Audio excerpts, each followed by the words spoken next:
Alors avec Jérémias, qu'est-ce que tu as pensé de ce match face à Colmar? J'ai pensé que c'était un match assez solide. Un- on dirait qu'on avait un peu peur des deux équipes en première mi-temps. Deuxième mi-temps, ça allait un petit peu mieux, surtout pour nous.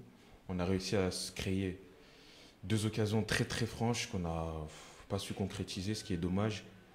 Puis après, sinon, Colmar, on les a pas trouvés plus dangereux que ça. Mais ils ont juste failli nous avoir sur le dernier coup de pied arrêté, qui heureusement que Steve Véron était là pour la sortir. Et justement, on a l'impression qu'on a retrouvé une vraie assise défensive et que Belfort est à nouveau aussi solide qu'en début de saison. On concède vraiment beaucoup moins d'occasions face aux adversaires. Oui, c'est ce que tout le monde remarque.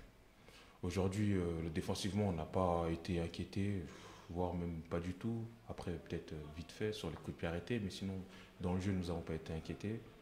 Mais après, ouais, moi je trouve que défensivement, on est très très solide, hein. Pour nous marquer un but, voilà, faut faut vraiment qu'on se trouve ou un truc comme ça, mais sinon dans le jeu, on ne sent pas le sentiment où on va prendre un but. Et toi, à titre personnel, du coup, c'est ta deuxième titularisation d'affilée dans la charnière centrale aux côtés de Guillaume Arizi. Comment tu te sens comment tu te sens? Moi, je me sens bien auprès de Guillaume Arizi, il me parle beaucoup, il m'aide un peu, Steph aussi m'aide. Après, moi, je me sens à l'aise. Il y a Sorine aussi qui m'aide beaucoup, qui me parle, voilà, pour me mettre en confiance. Puis voilà, nickel, moi, je me sens à l'aise, rien à dire. Alors avec Loïc Ball, Loïc, bah, ton sentiment sur ce résultat 0-0 face à Colmar? Je pense que c'était un match équilibré. Je pense qu'il y a des occasions du côté de Belfort et du côté de Colmar.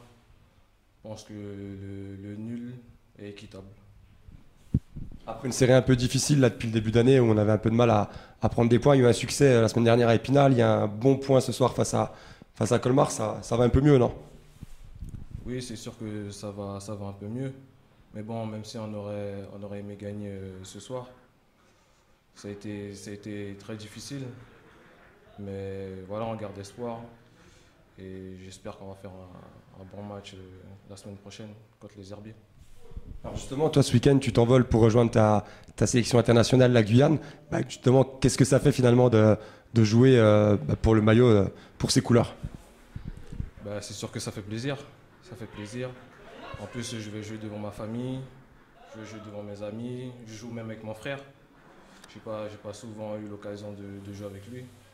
Non, c'est sûr que ça fait plaisir, en plus de porter le maillot. C'est vraiment un grand moment.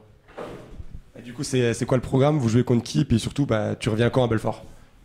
On joue le vendredi 26, je crois, ou 27, ouais. 26, contre Bermude, aux îles Bermudes. Et après, on joue le mardi 29 en Guyane contre Cuba. Et je reviens le 31. Allez, avec Maurice Goldman. Maurice, tes impressions après ce match face à Colmar? Ouais, ouais, je suis un peu frustré quand même parce que je trouve qu'on s'est créé des occasions. Bon, Colmar aussi, si notre gardien n'avait pas fait des grosses parades, peut-être qu'on aurait pu perdre le match aussi. Mais je pense que si sur nos temps forts, on marque. Et si on ouvre, je pense que l'équipe qui aurait ouvert le score aurait gagné le match. Et je pense qu'on est plus en... Ouais, on a eu quand même 3-4 occasions. Et ça devient récurrent déjà. C'est un match qu'on peut perdre à 0, qu'on a déjà perdu. C'est le même match que Sedan, que Béziers, où on joue 0-0, on a des occasions et finalement on se fait prendre en contre et on prend 1-0. Mais bon, finalement, à chaud, je suis frustré. Maintenant, je suis un peu plus à froid. On maintient l'écart quand même avec Colmar. Il ne faut pas oublier qu'on joue le maintien. Et je ne sais plus à combien de points ils sont de nous, mais l'écart est maintenu. On a déjà fait la même chose la dernière fois avec Épinal, avec Fréjus. Donc, on se rapproche tout doucement vers l'objectif du début de saison de maintien. Donc finalement, malgré ma petite déception, c'est un bon résultat, je trouve.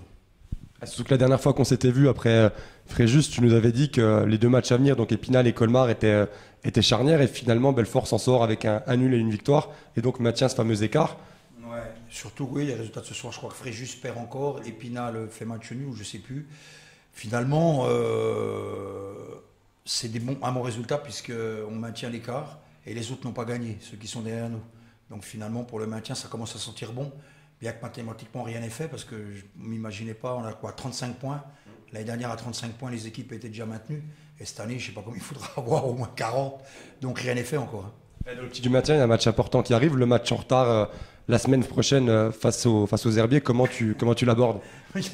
Vous me faites rire parce que tous les matchs sont importants. Mais c'est vrai, c'est tellement serré en haut qu'en bas qu'on joue tous quelque chose et le match est important. Il faut absolument qu'on le gagne. Voilà. Il faudrait enfin que mes attaquants. Je souhaiterais qu'on ait moins d'occasions et qu'on en mette une en au fond, comme on a fait Épinal. C'est vrai qu'à Épinal, on n'avait pas beaucoup d'occasions, on l'a mis au fond. Mais là, je ne sais pas ce qu'il faut faire. Travailler devant le but, derrière le but, sur le but. Je ne sais pas la solution. Si quelqu'un a la solution, comment faire pour que les attaquants de Belfort, avec toutes les occasions qui se créent, les mettent pas au fond. Donc si quelqu'un a la solution, il peut t'appeler pour te la donner, hein, c'est ça? Exactement. Et je lui donnerai une partie de ma prime de match.